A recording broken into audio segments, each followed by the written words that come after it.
Eu tenho quero compartilhar com você hoje à noite, quero compartilhar com os homens do Holy Hour. Cadê os homens do Holy Hour aí? Deixa eu ver. Você vê como vale a pena dar comida, rapaz? Se não tivesse comida aqui, assim, cadê você? Legal. Eu quero compartilhar com você esse tema sobre duas portas. Numa outra ocasião a gente falou sobre muitas portas e falamos que só tem uma porta, que é a porta que é Jesus, não é isso? E é interessante que nas palavras de Jesus ele fala sobre essas duas portas, e eu quero compartilhar isso com você porque é muito atual em relação também às nossas lutas como homens e às nossas dificuldades. E o texto está no livro de Mateus, capítulo 7, versos 13 e 14, que dizem assim esses versos: entrem pela... Vamos ler junto? Vamos todo mundo ler junto? Vamos lá em voz alta, vamos lá. Entrem pela porta estreita, porque a porta larga e o caminho fácil levam para o inferno, e há muitas pessoas que andam por esse caminho. A porta estreita e o caminho difícil levam para a vida, e poucas pessoas entram ou encontram esse caminho, desculpe. Poucas pessoas encontram esse caminho.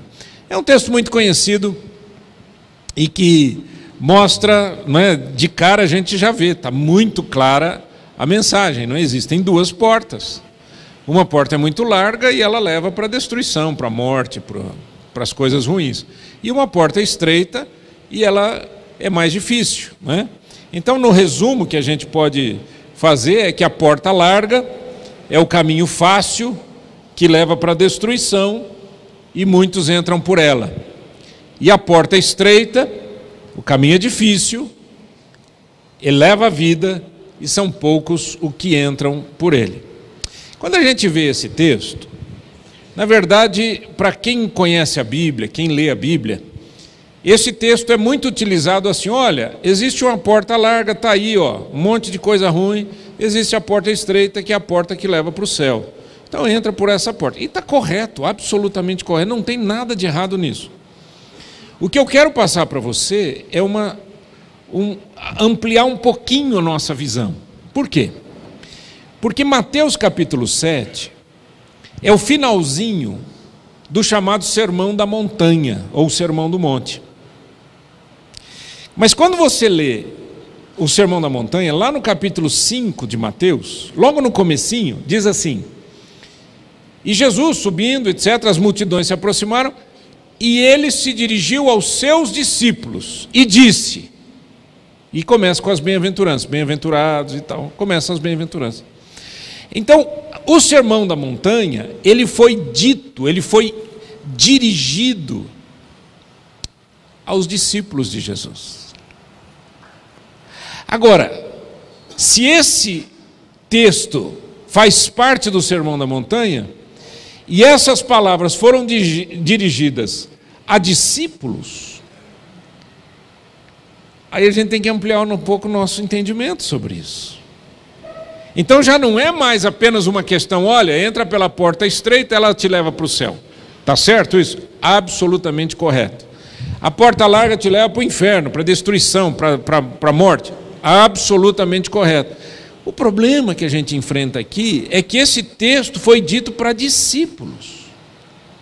Então a gente tem que entender um pouco mais. Quando você lê o capítulo 7, nós não vamos ter tempo aqui para ficar lendo, obviamente, o capítulo 7 todo de Mateus, mas eu quero chamar a sua atenção para isso, né? Nós estamos chegando no fim do ano, existem situações que nós estamos passando como brasileiros, como, não é, os homens aqui em Curitiba, como pais, como maridos, como trabalhadores, não é? Alguns aqui são empresários e alguns aqui têm passado por lutas muito grandes em casa, não é? Alguns aqui estão numa fase de redescobrir a vida e redescobrir profissão, etc. E vale a pena a gente olhar isso nesse ponto de vista. Se eu amo a Cristo e se eu sou um discípulo de Jesus, essas palavras são para mim. Então vamos dar uma olhadinha o que seria essa porta larga também dentro do texto, onde está inserido esse texto, tá certo? Mateus capítulo 7, verso 15, fala o seguinte: cuidado com os falsos profetas. Eles chegam disfarçados de ovelhas, mas por dentro são lobos selvagens. Essa é uma realidade, desde que o mundo é mundo, do disfarce, né? É a realidade do disfarce. E o disfarce, ele é terrível porque ele mostra uma coisa boa e ele traz uma coisa ruim. É para isso que serve disfarce. O lobo se veste de ovelhas para se aproximar de quem? De ovelhas. Ele não é louco de se aproximar dos lobos, senão os outros lobos matam ele, né? Então ele se aproxima das ovelhas. Eu sou uma ovelhinha, né? Agora pense na sua vida em quantas vezes e quantas situações você já enfrentou de encontrar pessoas que eram lobos com cara de ovelha, com pelo de ovelha, com jeito de ovelha, com característica de ovelha, até davam um bé da ovelha, meio grosso, né, porque era um lobo, mas, né? Pense em quantas vezes isso aconteceu. Jesus está dizendo, existe uma porta larga e por essa porta larga entram muitos enganadores. A gente estava aqui agora, eu não vou entrar em detalhe, mas estava aqui agora conversando com o João. Cadê o João? Estava aqui o João. Já vou dedar que ele não está aqui aí. Pronto. Né? Sei lá. Ele falou uma coisa interessante, ele falou assim, rapaz, hoje nós quase caímos num golpe. Os caras foram visitar o restaurante dos filhos dele lá, chegaram lá e disseram o seguinte, vocês são aqui uma empresa importante, vocês são uma empresa familiar, e a gente vê que aqui tem confiança, aqui é coisa boa. Até é o seguinte, nós temos um grupo e nós temos muito dinheiro, sobra de campanha, e a gente quer investir aqui. Está pior que a conversa dos nigerianos lá que mandam aquela cartinha, né? Alguém de vocês já caiu nessa, não? Ninguém conta também se caiu, né? Cara, vocês já viram aquele e-mail? Aquele e-mail diz lá, não é? Aquele e-mail lá, eu lembro que eu recebia demais aquilo. Eu sou a viúva do general fulano de tal, e ele tem 20 milhões, nós vimos que você é um pastor, é assim o negócio. Nós queremos investir numa igreja, então entre em contato conosco. Imagina, gente. Imagina quem tem 20 milhões e quer investir, doar. Para com isso. Eu me lembro que eu estava no Canadá e um pastor amigo meu disse assim, Nasser, eu tenho que ir ao Brasil, você vai estar por aqui, você não poderia fazer a gentileza de cuidar do meu povo aqui enquanto eu estou fora? É claro. Então eu fui até a cidade dele, atravessei o Canadá na verdade, lá em Toronto, fui para Toronto, e fiquei lá visitando e cuidando das ovelhas lá, né? E aí uma senhora chegou e disse assim, isso é muito comum entre os brasileiros, o pessoal tem que se virar para poder sobreviver, né? E ela então abriu a casa dela, ela recebia quem? Recebia crianças. Então as mães iam trabalhar e deixavam para ela, criou um tipo de um daycare.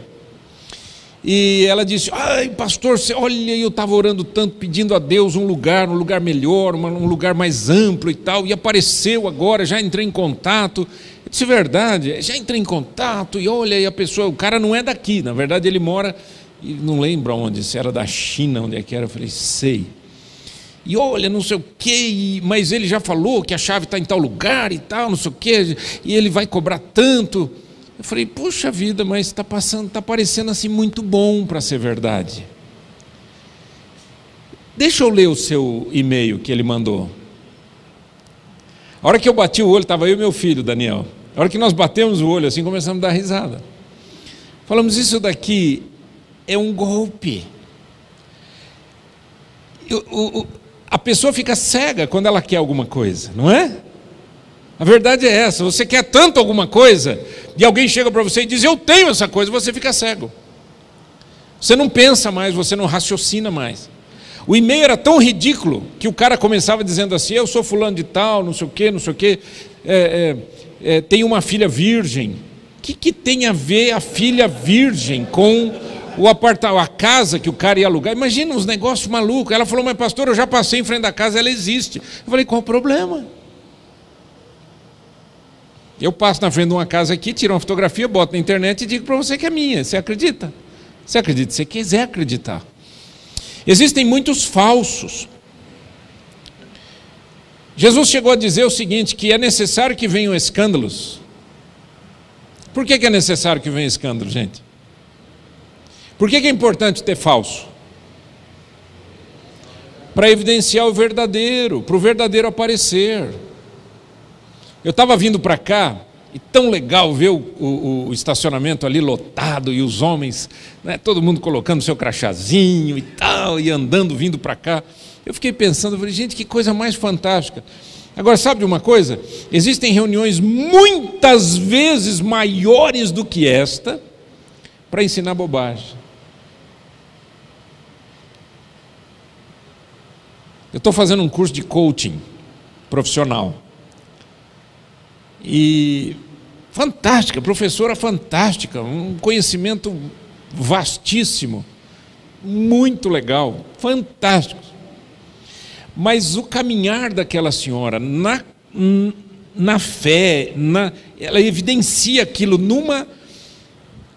uma bagunça, uma salada, um sincretismo, mas tanta coisa que eu fiquei olhando aquilo, gente, eu falei... E um monte de gente segue. Não estou falando do curso, estou falando de outras coisas que ela evidenciou no meio do caminho, que eu, como pastor, peguei no ar. Primeira coisa que o falso não faz, o falso não denuncia o erro. O falso, ele tem que conviver com o erro, para poder enganar. Você quer ler comigo o que diz esse texto em voz alta? De Lamentações de Jeremias. Diz assim: as visões dos seus profetas foram falsas e enganosas. Se eles tivessem condenado abertamente os seus pecados, tudo teria sido diferente e melhor para você. O que esses profetas fizeram foi enganá-la com mentiras. É uma palavra profética para Jerusalém. Por isso está no feminino, né? A cidade. Ele disse: se o erro é denunciado, tem a possibilidade de cura, tem a possibilidade de arrependimento, tem a possibilidade de mudança, tem a possibilidade de edificação, tem a possibilidade de construção, tem prosperidade. Na verdade, a mentira não só tem perna curta. A mentira, ela é um bloqueio que acontece na minha vida, na sua vida, na vida da cidade, do país. É um bloqueio, uma barreira terrível. Nós vivemos num país cujos líderes mentem toda hora.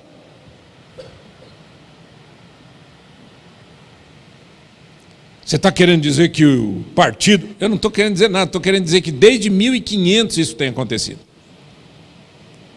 Nós fomos colonizados e todo mundo sabe a história. O pessoal que chegou aqui, era tudo bandido, isso aqui era uma prisão penal. O que os portugueses, nossos amigos, nossos irmãos queriam fazer aqui era o seguinte: a gente joga a escória lá e tira o melhor da terra. Tiramos o ouro, tiramos a madeira, tiramos isso, tiramos aquilo, né? E a gente joga aquele povo lá, só que isso daqui virou gente, virou nação, né? Então agora precisa trabalhar, agora esse troço aqui precisa acontecer. E aí como é que a gente faz para acontecer? Não, precisa de mão de obra, imagina que eu vou botar minha mãozinha no trabalho. Então vamos arrumar quem? Vamos arrumar quem trabalhe. Mas vamos abrir emprego? Não, emprego quem quer pagar? Vamos atrás de escravos. Aí aqueles navios negreiros trazendo escravos para o Brasil. Olha a história nossa, gente. Aí a gente reclama que a nossa educação é ruim. É claro que é ruim. Desde que a história é a história do Brasil, a nossa educação não é educação. Aí a gente reclama que o nosso povo não tem ética. Não tem ética porque acostumou a ser assim desde que o Brasil é Brasil. Dá para ser diferente? É óbvio que dá. Demora. Mas eu tenho que começar comigo, eu tenho que começar na minha vida, eu tenho que começar na minha história. Eu tenho que começar, sabe fazendo o quê? Presta atenção nisso. Eu tenho que começar enfrentando as minhas mentiras.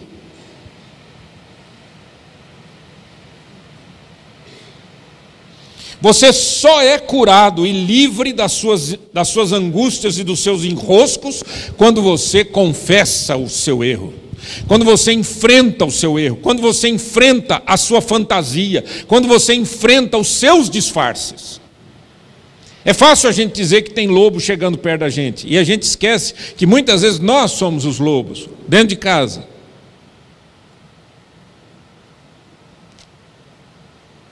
O falso nunca denuncia o erro. Por quê? Porque ele vive no erro.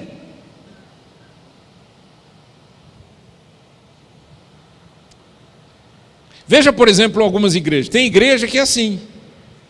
As ministrações são sempre positivistas, sempre maravilhosas. Você é um cara lindo, você é lindo e maravilhoso. Você é uma pessoa especial, fantástica e fenomenal. E sabe o que mais? Deus ama tanto você que Ele vai te dar tanta coisa que amanhã você vai ter Mercedes, você vai ter BMW, você vai ter isso, você vai ter aquilo, você vai ter casa na praia. E você é lindo, você é maravilhoso. Amém nada, você não é coisa nenhuma.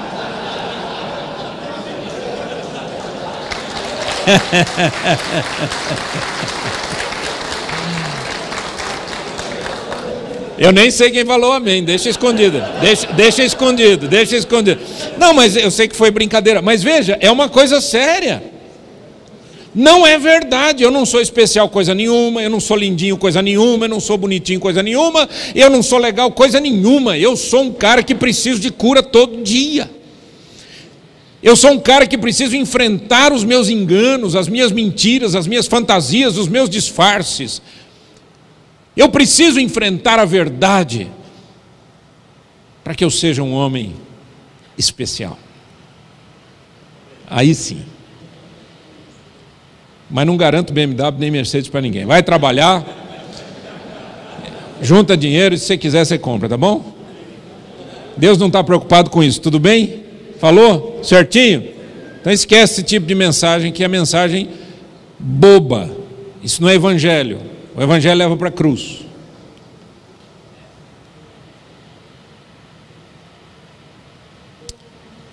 O falso não gosta do verdadeiro. Segundo, eles ensinam as falsas doutrinas.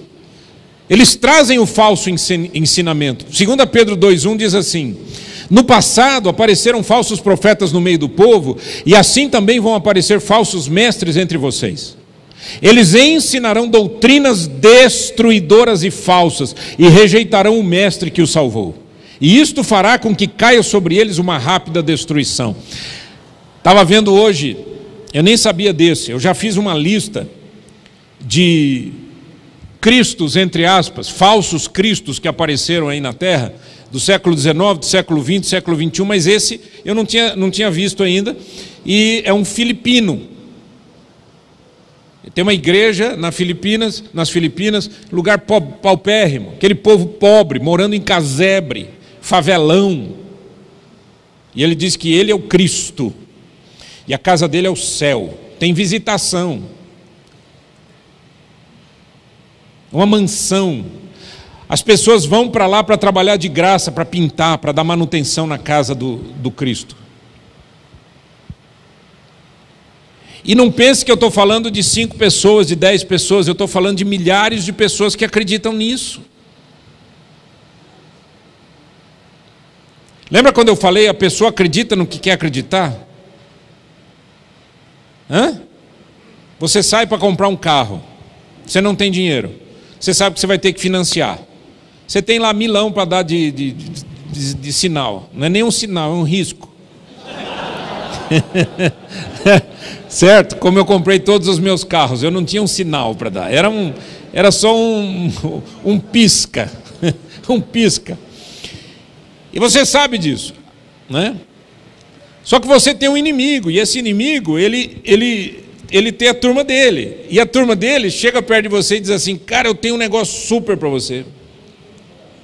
Tem um carro Olha, não fala para ninguém, porque se você falar para alguém, eu não tenho dois, eu só tenho um. Por favor. Não, mas o que é? Mas você não sabe. Esse carro é de uma mulher, essa mulher, sempre. Ela ia de casa, olha se você já não ouviu isso, ela ia de casa para o trabalho, do trabalho para casa. Esse carro tem 15 anos de idade, 3.000 quilômetros. Que eu acho que ela trabalhava na rua, na frente. Entrava no carro e saía pela outra porta, eu acho, né? Mas você quer, não quer? Você está louco por... Aí o cara fala, esse carro está revisadinho, tá uma... Olha, eu só vou vender para você porque você tem uma cara legal, você me parece um cara, ó, sinto aqui, ó, eu sinto você aqui dentro, ó. O cara chega a marejar de lágrima. Ô, judiação, não é? É um lobo cachorrão. É um lobo cachorrão, sem vergonha. Aí o coitado compra aquele carro achando que é tudo aquilo, né? Você acredita no que você quer acreditar. Aí o cara chega para você e diz assim, olha, fica perto de mim, porque você vai ter prosperidade. O cara fala, meu, na dúvida, eu vou ficar perto. Vai que o cara está certo. Está sim, gente, está sim. Esse texto está dizendo, eles ensinam coisas erradas. A doutrina é errada, é falsa, é mentira, é engano, é bobagem. São os 171 da fé e da religião. Ou você pensou que 171 só existisse para vender pão de açúcar? Vender a Torre Eiffel. Me ajuda aí, Jorginho. Vai passando, querido. Deu uma bloqueada aqui. Terceiro, para frente, Jorginho, de preferência, filho. Obrigado. Tadinho, obrigado, querido. Mais um, isso. Terceira questão é que, infelizmente, a gente tem que falar, essa turma vai continuar e vai crescer. Diz lá, Mateus 24, 24, falando, porque aparecerão falsos profetas e falsos messias que farão milagres e maravilhas para enganar, se possível, até o povo escolhido de Deus. Agora veja que interessante, essa turma faz milagre, essa turma faz sinais, que a Bíblia chama de sinais da mentira, de milagres da mentira. Mas pastor, eu vi. Você tem que analisar a doutrina, o ensinamento. É isso que você tem que analisar, senão você está completamente nas mãos ou na boca do lobo, né? Próximo. Uma outra coisa importante é que a porta larga também denuncia falsos cristãos. Não só os falsos profetas, falsos líderes, mas falsos cristãos. Mais um. Vamos para frente. Leia comigo. Volta um, né? Isso. Leia comigo, por favor, Mateus 7, 21. Todo mundo junto, vamos lá? Não é toda pessoa que me chama de Senhor, Senhor, que entrará no reino do céu, mas somente quem faz a vontade do meu Pai que está no céu. Veja que interessante, o que Jesus está dizendo aqui? O que Jesus está dizendo é que tem gente que o chama de Senhor, tem gente que o chama de Deus, tem gente que tem um relacionamento com Ele, pelo menos verbal aí, só que Jesus disse, não são essas pessoas que eu vou deixar entrar no reino do céu. Eu só vou deixar quem entrar no reino do céu quem faz a vontade do meu Pai que está no céu. Sabe por que o Holy Hour existe? Aqui não é autoajuda, aqui não é reunião de homens para falar bobagem, aqui não é sociedade secreta, isso daqui é um grupo de homens cristãos que dizem assim, eu quero melhorar. Eu quero melhorar a minha vida como homem, eu quero melhorar o meu relacionamento, quem é casado com a esposa, eu quero melhorar o meu relacionamento, quem tem filhos, com os filhos, eu quero melhorar a minha vida na sociedade. Eu não quero ser mais um, eu estou cansado dessa mesmice. É para isso que existe esse movimento aqui. E em cima disso, o que a gente quer é agradar a Deus e fazer a vontade de Deus. Por isso que eu posso falar aqui de muitas coisas, mas eu não deixo de falar da Bíblia. Porque para mim, a Bíblia é a palavra de Deus, e ali eu tenho tudo o que eu preciso. Em primeiro lugar, esse povo age como se fosse realmente de Deus. Olha só o texto dizendo: quando aquele dia chegar, muitas pessoas vão me dizer: Senhor, Senhor, pelo poder do seu nome anunciamos a mensagem de Deus, e pelo seu nome expulsamos demônios e fizemos muitos milagres. Olha, é 7:22, está vendo? Não é horário não, é 7:22, é Mateus 7:22. Mateus 7:21, Jesus diz: nem todo aquele que me chama de Senhor entrará no reino dos céus. No 22, na sequência ele diz: mas muitos vão chegar para mim e vão dizer: mas Senhor... Acho que eram brasileiros, eles querem dar um jeitinho na coisa. Mas Senhor, pelo poder do seu nome anunciamos a mensagem de Deus, e pelo poder do seu nome nós expulsamos demônios, e nós fizemos milagres.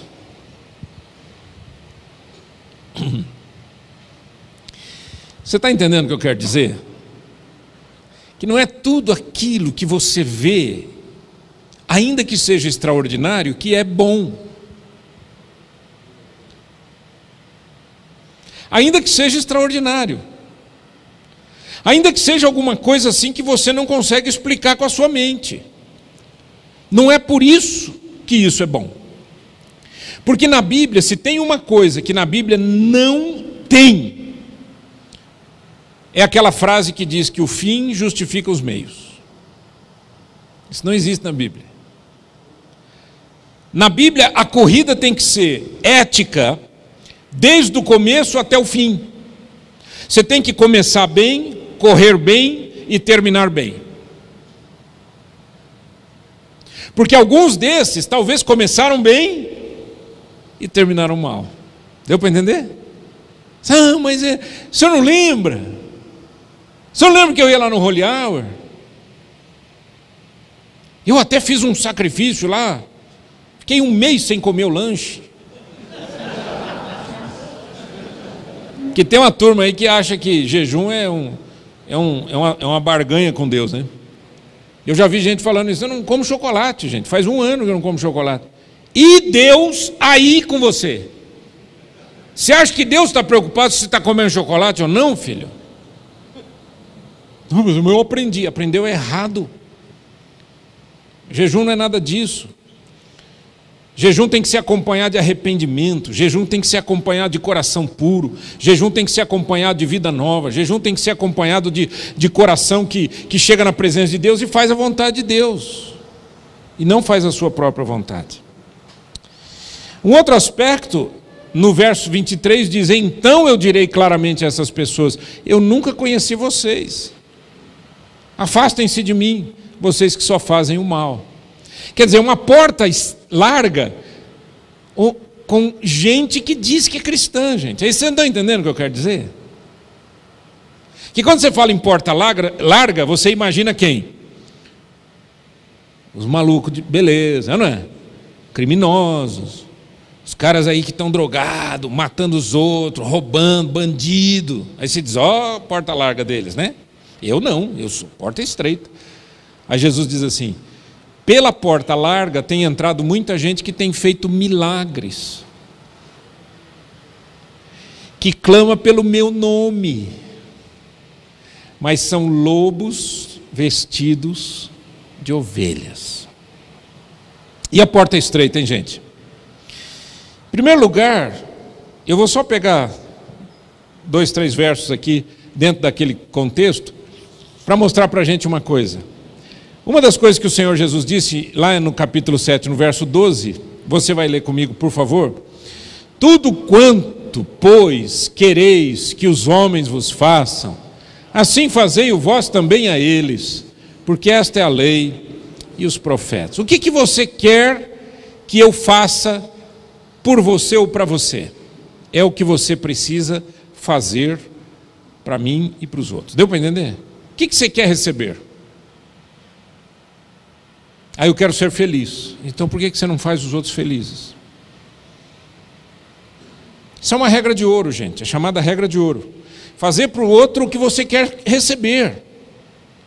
Não é fazer para o outro o que eu acho que ele precisa. Por exemplo, o que você gostaria de receber? R$50 ou uma vaga de emprego? O que você prefere?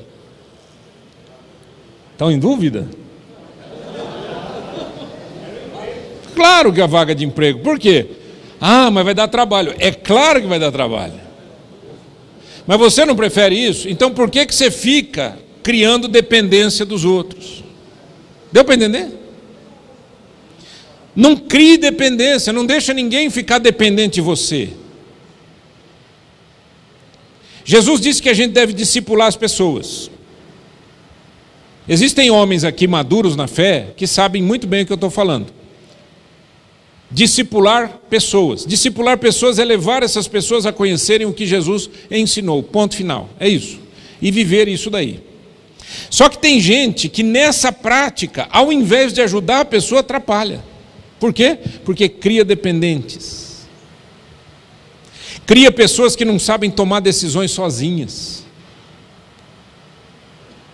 O que você gostaria que acontecesse com você? Você gostaria de ficar dependente de alguém o tempo todo, tendo uma muleta, tendo uma desculpa? Não, né?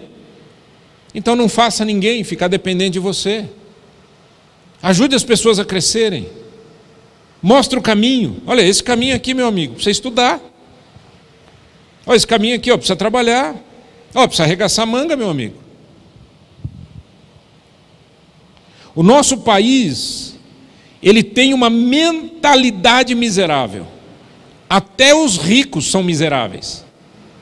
Eu não estou falando de miserabilidade, miserável avarento. Avareza é outra coisa. Eu estou falando tem uma cabeça uma mente, uma cabeça de miserável.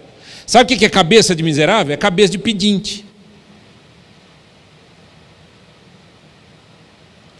Eu estou sempre arrumando desculpa para a minha fraqueza ou para o meu insucesso, jogando o quê? A culpa em alguém.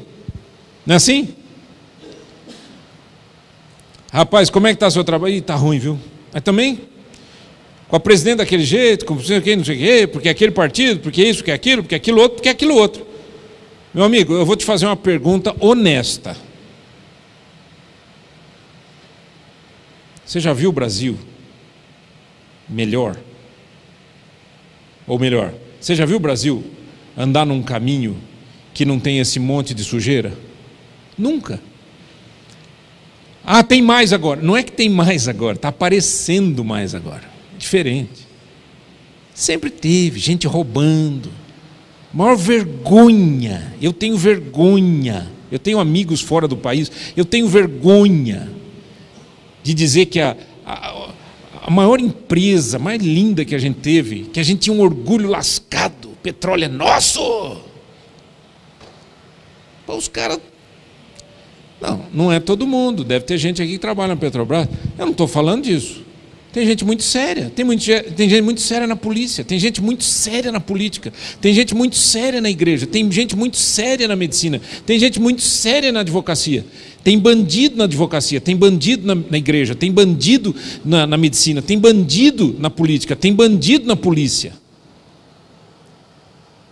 Não é todo mundo que é ruim, não é tudo que é ruim, mas o que eu quero dizer para você é o seguinte: nós temos uma mentalidade que nos atrapalha porque queremos jogar a culpa do nosso insucesso, da nossa falta de realização profissional, falta de realização pessoal, falta de realização familiar, nos outros.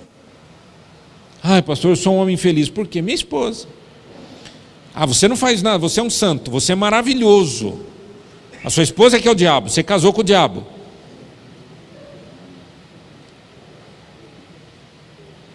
Não é bem assim. Então, se não é bem assim, para de jogar a culpa na sua esposa e acerta o seu passo.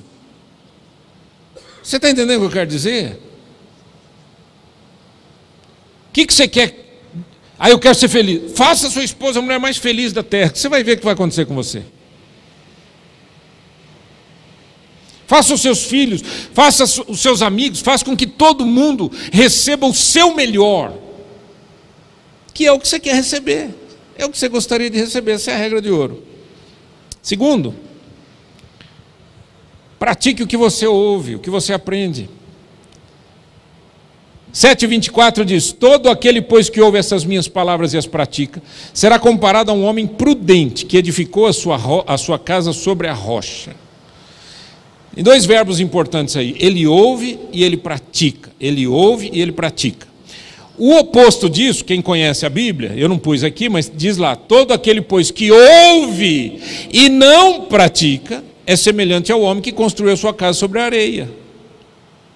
Então, qual é o diferencial entre um e o outro? Praticar. Aí eu sei. Aí, mais um erro. Sabe, mas não põe em prática. Só sabe dizer: eu sei, eu sei, eu sei, eu sei.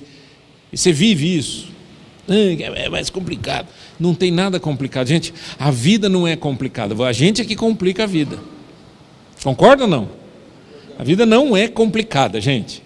Nós é que complicamos as coisas. Nós criamos barreiras, bloqueios. Nós é que colocamos um monte de pedra ao nosso redor, não é? No livro de Provérbios tem vários versos que falam sobre preguiça, né? E tem um deles que eu amo muito, diz assim: o preguiçoso diz: tem um leão lá fora. Então, se tem um leão lá fora, eu vou sair de casa para quê? Se eu correr, o bicho pega. Se eu ficar, o bicho... Ana, se eu for lá fora, eu vou ter que enfrentar isso. Então eu fico em casa.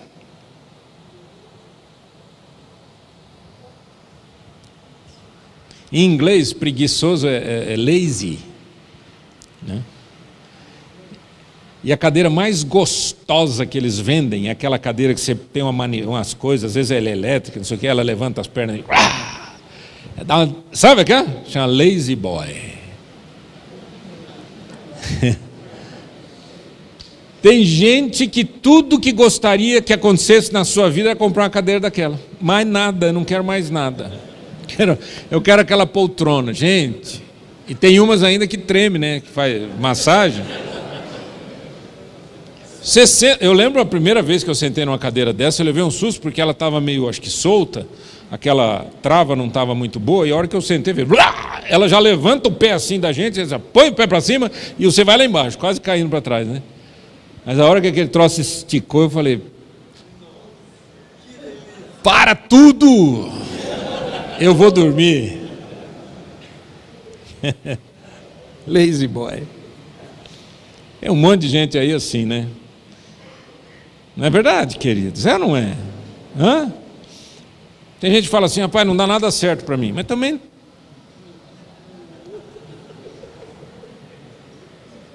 não dá nada certo, filho, porque... leão. E ainda nós temos um péssimo símbolo, né, para o imposto de renda, né? É um leão, né? A gente se sente péssimo, não é verdade? Assim, tem que pagar imposto de renda. É uma sensação de mordida, não é?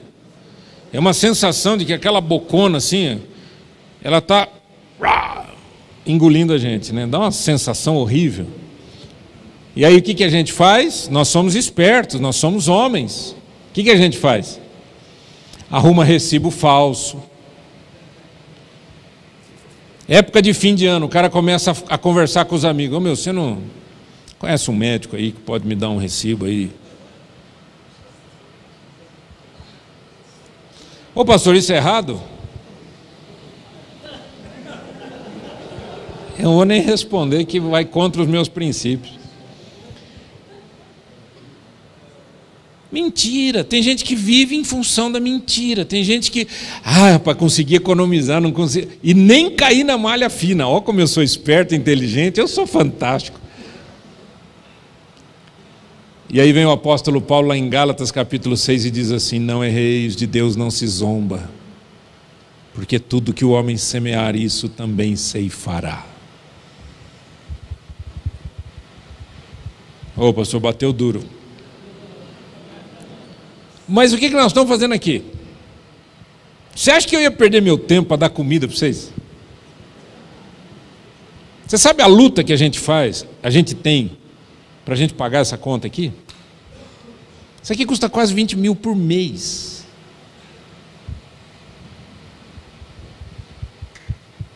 A gente pede, mas a gente não obriga, não é?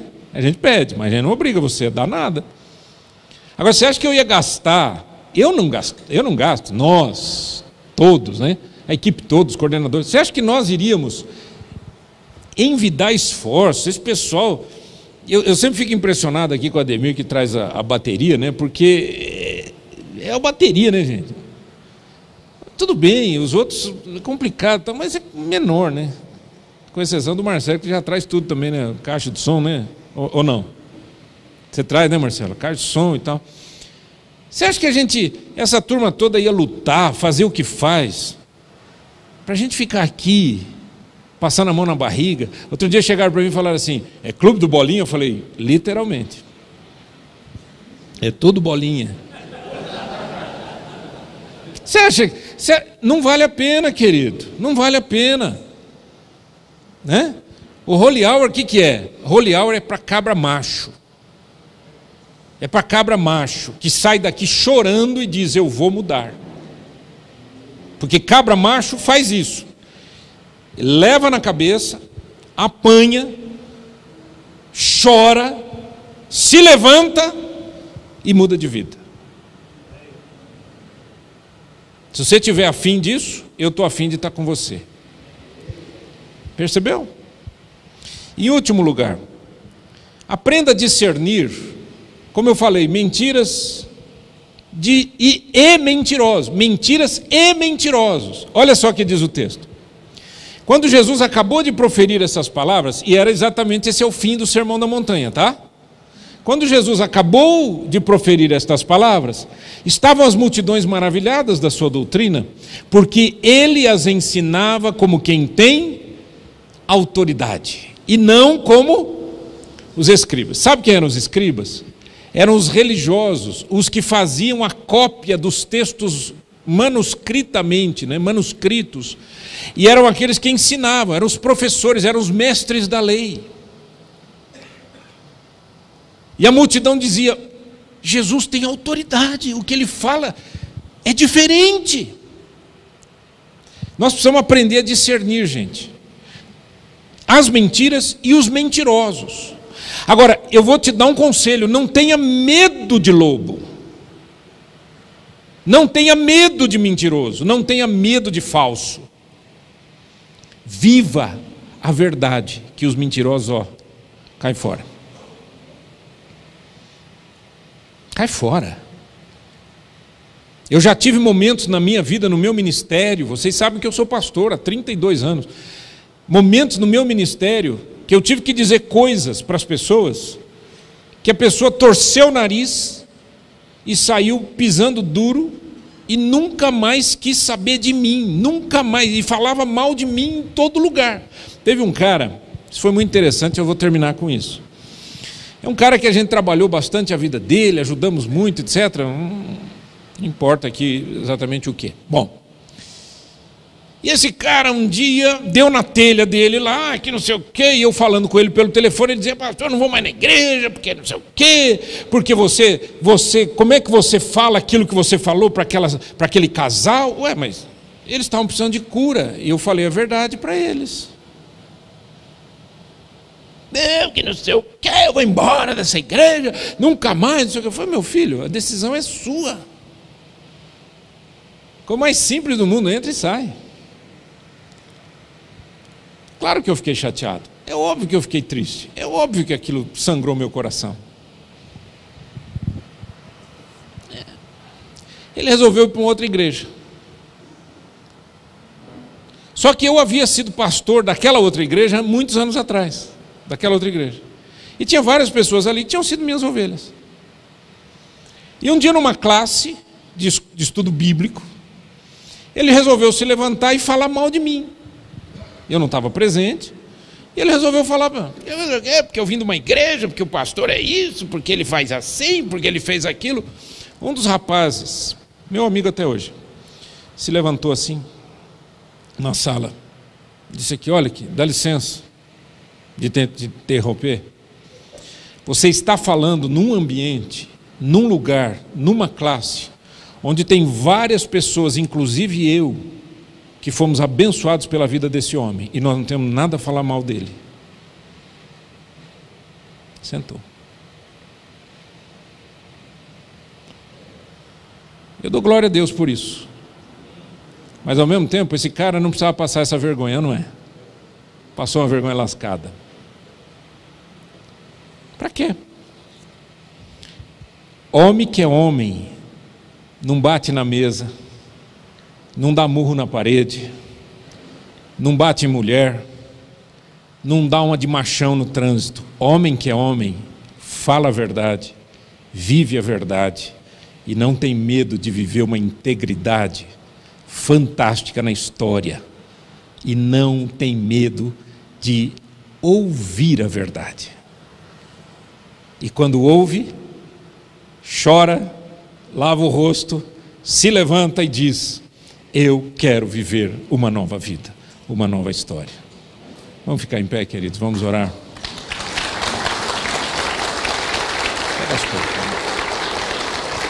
Nós vamos orar. Vamos orar e eu vou pedir para você sentar 2 minutos para eu dar alguns avisos, tá? Para não ficar em pé. Pai, em nome de Jesus, eu quero entrar, já entrei, mas eu quero andar, caminhar e correr pela porta estreita. A porta mais difícil, mas é essa porta que conduz à vida. E é essa vida que eu quero e nada mais. Em nome de Jesus, abençoa os meus amigos e irmãos, para que caminhem e entrem pela porta estreita e encontrem Cristo o Senhor. Em nome de Jesus, amém. Senta um minutinho, querido.